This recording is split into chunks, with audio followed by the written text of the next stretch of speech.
Assalamualaikum warahmatullahi wabarakatuh. Berjumpa lagi bersama saya Wahyu MDK. Apa kabar buat teman-teman? Semoga teman-teman dalam keadaan baik dan juga sehat. Dimudahkan segala urusannya dan juga dilancarkan rezekinya.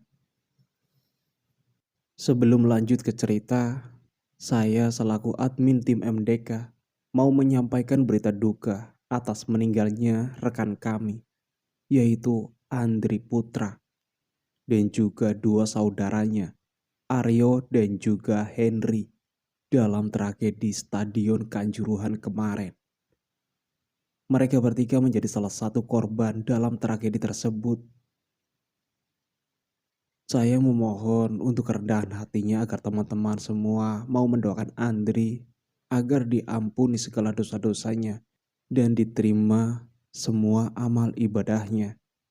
Mohon maaf jika selama hidupnya almarhum berbuat kesalahan baik yang disengaja maupun tidak.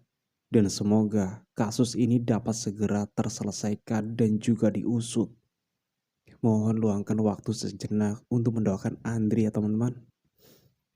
Dan terima kasih buat teman-teman yang sudah mensupport channel ini sampai channel ini berkembang. Oke lah, tidak usah berlama-lama lagi. Kita langsung saja masuk ke cerita.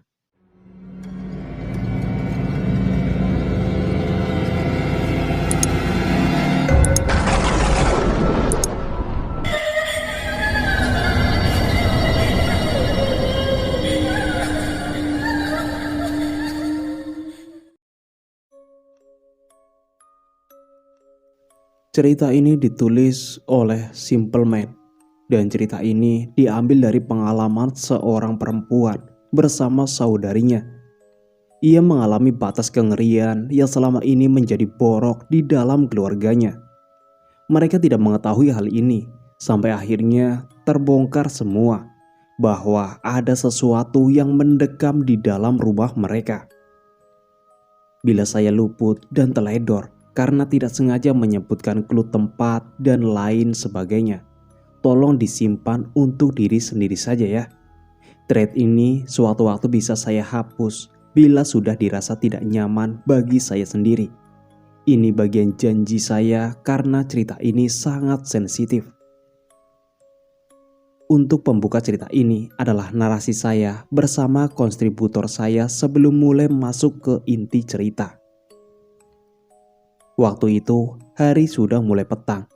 Orang menyebutnya waktu sorop. Sadakala berputarnya waktu dari siang ke malam, dari terang menjadi gelap. Dan pada jam-jam seperti itulah, sesuatu yang asing sedang merayap keluar. Waktu yang tepat menyembunyikan anak-anak dari sosok tak kasat mata. Saya ini sebenarnya berasal dari keluarga yang tidak macam-macam. Ayah, ibu, paman, bibi, kakek, semuanya orang baik mas. Tapi memang dari garis keturunan kakek, beliau adalah pendatang yang kemudian menikah dengan nenek asli Jawa. Usaha keluarga itu berdagang. Gak ada yang aneh mas, gak ada. Sampai Pak D membawa perempuan itu. Perempuan yang nanti jadi bude saya.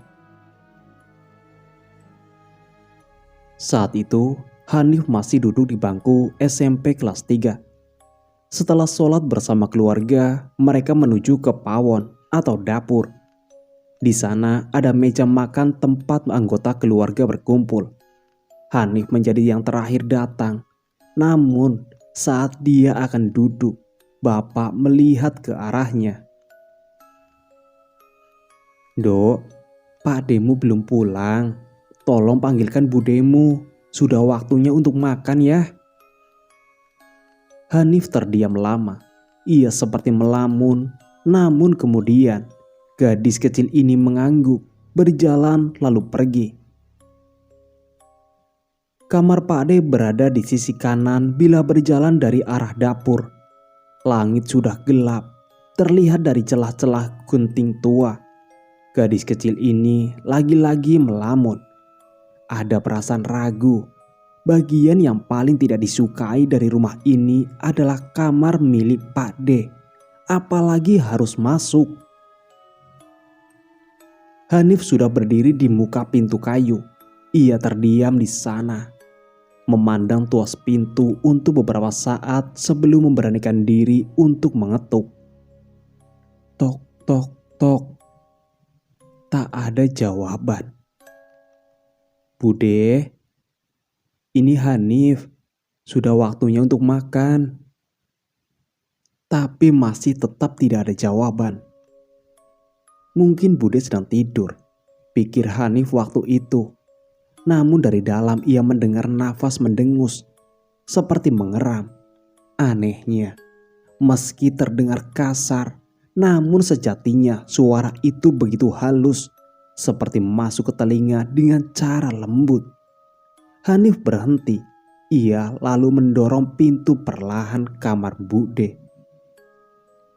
Hanif berhenti. Ia lalu mendorong pintu perlahan. Kamar Bude memang gelap. Hanif sudah hafal karena biasanya Pak D yang menyalakan lampunya. Sudah lama ia ingin tahu kenapa Bude suka sekali dengan keadaan gelap gulita seperti ini. Namun pertanyaan itu ia urungkan karena tak tahu harus bertanya kepada siapa. Di sana, meski dalam keadaan gelap, ada sedikit cahaya dari lampu di luar yang masuk lewat jendela. Hanif melihat Bude sedang tidur, namun kondisi tubuhnya ganjil. Ia meringkuk seperti orang kedinginan di sudut kasur kapuk. Hanif hanya diam. Suara mengerap itu berasal dari sana. Aroma lembab, dinginnya lantai tekel, bau apek dari debu. Hanif sangat membenci kamar ini. Ia tak tahu alasan sebenarnya selain alasan-alasan tersebut. Namun kondisi di dalam kamar ini begitu mencekam. Siapapun pasti merinding apabila orang tahu seperti apa Bude itu. Bude, Bude, panggil Hanif. Kakinya berjalan sedikit demi sedikit mendekat kasur kapuk disanggah dengan ranjang besi berkarat. Namun masih terlihat kokoh. Bude masih meringkuk, menggeram, persis seperti orang yang sedang kedinginan. Hanif masih berusaha memanggil. Pelan-pelan, tangan Hanif yang pendek berusaha menjangkau dan menyentuh tubuh Bude yang ada di sudut kasur. Namun sayang sekali, gadis itu tak bisa menjangkaunya, kecuali ia ikut naik ke atas kasur yang akan menimbulkan suara berkeriet-keriet yang cukup keras. Ia tak mau mengganggu Bude, namun di lain hal, ia harus mencari tahu apa yang sedang terjadi dengan Budenya. Apakah beliau sedang sakit ataukah beliau sedang... Hanif naik ke atas kasur. Suara kriet panjang terdengar. Namun Bude seperti tak peduli. Ia masih menggeram sendirian di sudut. Tangan Hanif menyentuh punggung Bude. Ada yang aneh. Saat Hanif menyentuh punggungnya, kulit yang terbungkus kain itu entah kenapa terasa begitu dingin. Hanif terdiam sejenak. Sedangkan Bude, ia tiba-tiba tak lagi mengerang. Tubuhnya diam tak bergerak. Hanif semakin merasa aneh. Bude, Bapak menyuruh saya. Bude masih diam. Diam seperti patung. Dan selang beberapa saat dia berniat membalik muka. Tapi terdengar suara seperti orang sedang bergumam kesal, marah. Hanif tak bisa mendengar dengan jelas. Hanif bergerak mundur. Ia mulai merasa takut. Dok, Bude boleh minta tolong? Hanif masih diam. Suara Bude terdengar lain, samar-samar serak. Hanif tak menjawab. "Dok, mendekatlah. Gak usah takut. Kesini."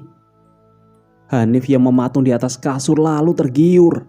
Saat Hanif mulai merangkak di atas kasur mendekati Bude, tangan keriput yang sedari tadi hanya diam, tiba-tiba mencengkram lengan Hanif.